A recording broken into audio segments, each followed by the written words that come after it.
নমস্কার বন্ধুরা, আমি সুপর্ণা। তোমরা সবাই কেমন আছো? আশা করি খুব খুব ভালো আছো। আমার চ্যানেলে আর নতুন আরেকটা ব্লগে অনেক অনেক ওয়েলকাম।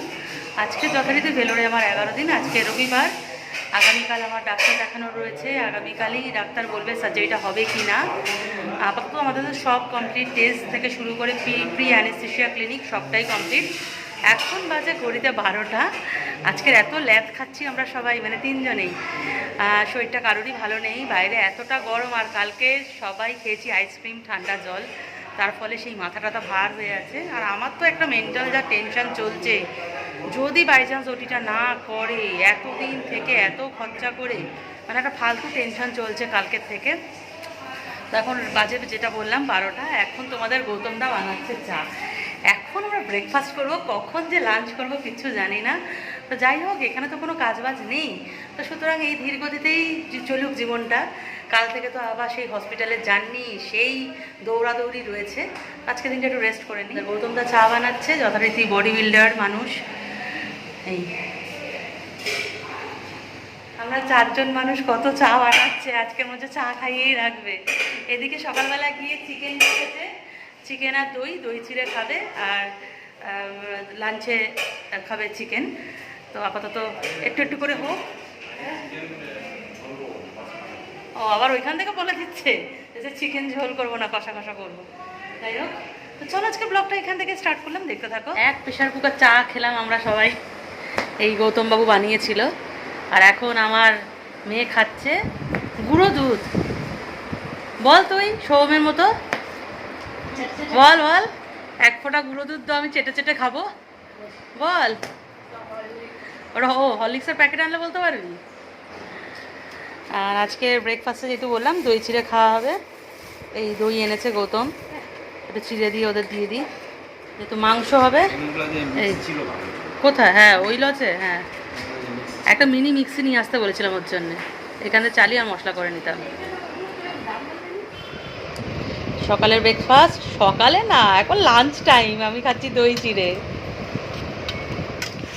এদিকে তোমাদের গৌতমদা রান্না বসিয়ে দিয়েছে, আর আজকের হেল্পার হচ্ছে আমার উৎসা ম্যাডাম। কোথায় যাচ্ছিস হেল্প করতে করতে? পালিয়ে যাচ্ছিস কেন? কি রান্না শিখছিস পাপার সাথে? এই চিকেন বানাচ্ছে তোমাদের গৌতমদা। কি নিয়ে এসেছো? কাশ্মীরি লঙ্কার গুঁড়ো এনেই রান্না করতে হবে, নাহলে কালার আসবে না।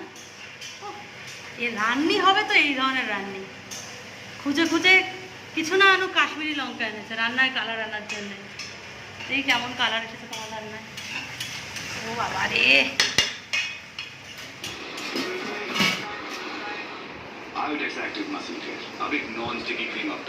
দুপুরবেলা খেয়ে দিয়ে চেষ্টা করলাম একটু ঘুমাবার, কিন্তু কিছুতেই ঘুম আসছে না।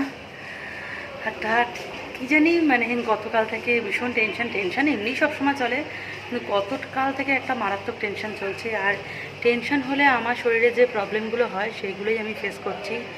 সে হাত পা কাঁপছে, বুকটা যন্ত্রণা করছে, অস্বস্তি লাগছে, কিচ্ছু যেন ভালো লাগছে না, কারোর কোনো কথা ভালো লাগছে না, হচ্ছে একা থাকি এই ধরনের একটা ব্যাপার। আর আমি হয়তো একটু শেয়ার করতে পারলে বা একটু হয়তো কাঁদলে, যেটা হয় একটু কাঁদলে দেখবে মনটা একটু হালকা হয়, সেটাও করতে পারছি না। কারণ তোমাদের গৌতমদা ভীষণ নরম মানুষ, ও একদমই টেনশন নিতে পারবে না। আমি যদি ভেঙে পড়ি ও আরও ভেঙে পড়বে, তা আমার সাথে লড়াইটা করবে কে? মেয়েটা অনেকটাই ছোট, আমার মেয়ে অনেক স্ট্রং, মেয়েটা অনেকটা ছোট। আমি চাই না মেয়েকে কোনো টেনশন দিতে। তার ফলে সে যেন, আমার ভিতরে কি হচ্ছে আমি বলে বোঝাতে পারবো না। আমার মনে হচ্ছে যেন কারোর কাঁধে মাথা দিয়ে আমি একটু কাঁদি, আমি একটু নিজের যে ভিতরে যে চাপা কষ্টটা, অনেক প্রশ্ন, অনেক কষ্ট, অনেক ধরনের ভয়, যেগুলো একটু যদি লাগু হয় সেটা যেন মনে হচ্ছে। মানে আরও বেশি ভয়ের কারণ, মানে ভয় তো হওয়াটা স্বাভাবিক, বারবার সার্জারি করা এটা কিন্তু মানে একটা সহজ ব্যাপার নয়। এই বারবার নিজের মনকে রেডি করে গিয়ে ওটি রুমে গিয়ে শোয়া, এটা যে কী বেদনাদায়ক, মানে যাদের সার্জারি হয়েছে তারা জানে। আর আমার এই নিয়ে 5বার, তো বারবার কতবার মনকে বোঝাবো, আর কতবার মনকে স্ট্রং হতে বলবো যে এবারই লাস্ট, আর কিছু হবে না। আগামীকাল রিপোর্ট বেরোবে, এখন রিপোর্ট নিয়ে আরেকটা টেনশন চলছে, যেটা হয়ে থাকে প্রত্যেকবার সিটি স্ক্যান রিপোর্ট আমার কিছু না কিছু খারাপ হয়ে থাকে। এবার সেই টেনশান হচ্ছে যদি খারাপ হয়, আবার অন্য কিছু যদি ধরা পড়ে, সেই ক্ষেত্রে আবার নতুন রোগ, নতুন ডিপার্টমেন্টের ডাক্তার, আবার নতুন ধরনের চিকিৎসা, এই সার্জারিটা আবার পিছিয়ে যাবে, এই পেটে এত বড় হার্নিয়া নিয়ে আবার চলাফেরা, আবার কলকাতায় ফিরে যাওয়া, এই একটা টেনশান হচ্ছে এত খরচা করে এসে এতদিন থেকে। আর তার উপর আরেকটা টেনশান হচ্ছে যদি বা সব ঠিক থাকে, সার্জারির ডেট কবে পাবো না পাবো, মানে ওভারঅল মানে যেদিকেই যা ডিসিশান হোক দুটোতেই টেনশান রয়েছে। তো তাও বলছি যেন ঠাকুর করে সার্জারির ডেটটা যেন তাড়াতাড়ি পেয়ে যাই। এত গাড়ি ঘোড়ার আওয়াজ আসছে, তাও ঠাকুরের কাছে প্রার্থনা করছি যেন সার্জারির ডেটটা আগে পেয়ে যাই। সার্জারিটা হয়ে গেলে একটা কষ্ট থেকে লাঘব হয়। আর ভগবানকে বারবার ডাকছি, আমি পারছি না, আমি ফেড আপ, আমি একদম ক্লান্ত। কিছুদিন অন্তত একটু আমাকে ভালো থাকতে দিই, একটু ভালো থাকি। এই হসপিটাল ডাক্তার সার্জারি থেকে একটু আমি দূরে থাকতে চাই। মানে এই বয়সে এত রকম রোগ হয়ে গেল, এত সার্জারি হয়ে গেল। এখন তো আমার বার্ধক্যজনিত যে রোগ অসুখ বিসুখগুলো আছে সেগুলো ভোগান্তি বাকি আছে, সেই বয়সটা এখনও আসেনি, তার ভোগান্তি রয়েছে। মানে আমি জানি না ওই বয়সে গিয়ে সবটা নিতে পারবো কি না। না, আমি সত্যিই সব দিক থেকে ক্লান্ত, মনের দিক থেকে হোক, শারীরিক দিক থেকে হোক, আর ফিনান্সিয়াল দিক দিয়ে তো আমরা একদম শেষ ফিনিশ। মানে আমি জানি না এরপর কোনো বড় ধরনের আমার পরিবারে কিছু হলে, সে মেয়ে হোক বা গৌতম হোক, ভগবান করে না হোক, যদি হয়ে থাকে তাহলে সেই ক্ষেত্রে কী যে আমাদের অবস্থা হবে বলার মতো নয়। তখন হয়তো গৌতমের ওই অফিস থেকে ইএসআই ট্রিটমেন্টই করতে হবে, আর কিছু করার নেই। মানে সব নিয়ে না আমি ভীষণ যেন ক্লান্ত হয়ে পড়েছি, আর কিচ্ছু যেন ভালো লাগছে না। মানে আমি কি করে যে বোঝাবো, আমি শুধু ঠাকুরকে একটাই ডাকছি, আর ভালো লাগছে না। এবার এসব একটু বন্ধ করে দেওয়া হোক, আর আমি ফেলোরে আসতে চাই না। একটু নিজের পরিবারের সাথে সময় কাটাতে চাই, সুস্থভাবে সময় কাটাতে চাই, ডাল ভাত খেয়ে হোক, যাই খেয়ে হোক, নিজের পরিবারের সাথে ভালো থাকতে চাই। আর আমার ভালো লাগছে না, আমি জাস্ট হাঁপিয়ে উঠেছি। মানে আমি কি বলবো, আমার একদম ভালো লাগছে না আজকের। আমার যে মন যে কি অবস্থা হচ্ছে, মানে আমি বুঝিয়ে পারবো না। জানি না কি আছে কপালে, ঠাকুরের কাছে এত ভয় লাগছে আমার। মানে রিপোর্টটা কি আসবে, শুধু ঠাকুরকে ডাকছি। রিপোর্ট করার সময় শুধু হনুমানজিকে ডেকেছি, আর এখনও হনুমানজিকে ডেকে আসছি, জানি না কী হবে। আর দেখা যাক, যা কপালে আছে সেটাই তো হবে। শুভ সন্ধ্যা বন্ধুরা। তো সন্ধ্যা হয়ে গেছে, যত সন্ধ্যা হচ্ছে তত গরম বাড়ছে। আর এদিকে চা বানাচ্ছে, যেহেতু মেয়ে আর আমার মা দুজনে চা প্রেমী মানুষ, যতই গরম পড়ুক না কেন ওরা চা খাবে। আর ওদের সাথে অবশ্য আমি আর গৌতম একটু একটু করে খেয়ে নিচ্ছি। তো এখানে চা হচ্ছে, দুধ পাইনি, এখন লিকার চাই হচ্ছে। গেছিলাম দোকানে, দোকান থেকে আমি আর উৎসা চলে এসেছি। দুধের প্যাকেট নেই, শেষ হয়ে গেছে, আবার আগামীকাল পাওয়া যাবে। চা বানাকে এখানে দাঁড়ানো যাচ্ছে না, কিচেন রুমটা বেশি গরম লাগছে। গৌতম একটু দোকানে গেছিলো টুকিটাকি জিনিস কিনতে, আর এই কেক নিয়ে এসেছে। এখানকার বেকারি জিনিসগুলো এমনি খুব ভালো হয়, আর এই কেকটা আগেরবারেও এসে খেয়েছিলাম, খুব টেস্টি হয়।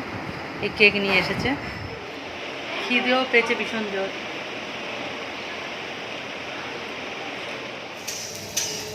রাতে মেয়ের জন্য ম্যাগি বানাচ্ছি। মেয়ে বললো মাংস খাবে না, ম্যাগি খাবে, আর সবজি দিয়ে ডিম দিয়ে ম্যাগি ফ্রাই করে দিচ্ছি। একে খাওয়া খেতে খেতে মেয়েও হাঁপিয়ে যাচ্ছে।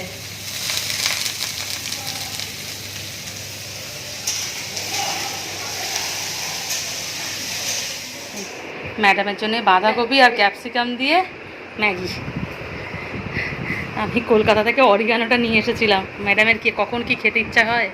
ওহ, ম্যাডাম একদম আগডুম বাগডুম হয়ে উঠেছে, যে এই বানাচ্ছি, বেচারার এত খিদে পেয়েছে, গ্যাসের সামনে কি দাঁড়িয়ে ছিল। দেখে নে, রাতের ডিনারে আজকের আমি মুড়ি মাংস খাচ্ছি।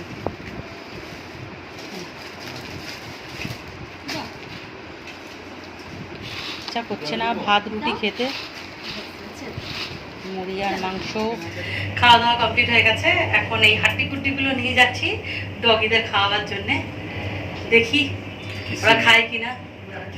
এখানে আসা থেকে এখানকার লালু কালুদের সাথে আমার বেশ ভালোই বন্ধুত্ব হয়ে গেছে, কিন্তু দুঃখের বিষয় এরা গোবর আর ইডলি ছাড়া কিছুই খায় না। আমি তাও চেষ্টা করছি যাতে অন্য কিছু খায়, বিস্কুট দিলেও খায় না। আমি রোজই রাতে করে ওদের খেতে দিই। তো লালু কালুদের সাথে তো বন্ধুত্ব আমার থাকবে। ব্লগটা আমি এখানেই এন্ড করছি, সবাই ভালো থেকো।